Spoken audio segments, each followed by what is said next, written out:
Hi everyone! Good morning, good afternoon, at good evening sa lahat. I never imagined myself becoming a freelance bookkeeper. Honestly, masaya na ako noon na may isang full-time client. Akala ko okay na yon. Akala ko doon na ako talaga tatanda. Pero things took a turn. Habang lumalaki yung company, nagkaroon ako ng chance mag-train ng mga tao at tumulong sa pag-create ng team. Pero habang tumatagal, nag-iba ang pakiramdam ko. Nagkaroon ng hindi magandang samahan sa work. May mga araw na sobrang bigat ng pakiramdam ko.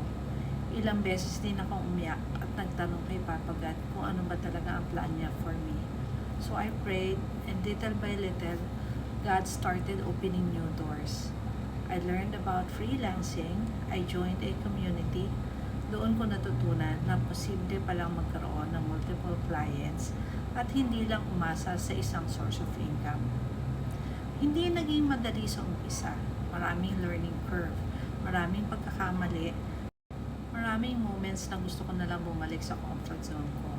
Pero unti-unti natutunan ko, unti-unti nagkaroon ako ng confidence. Unti-unti nakita ko ang purpose behind it all. Today, one of the most fulfilling parts of my journey is not just earning online. It's being able to help others find work. It is seeing people gain confidence and opportunities they never thought possible.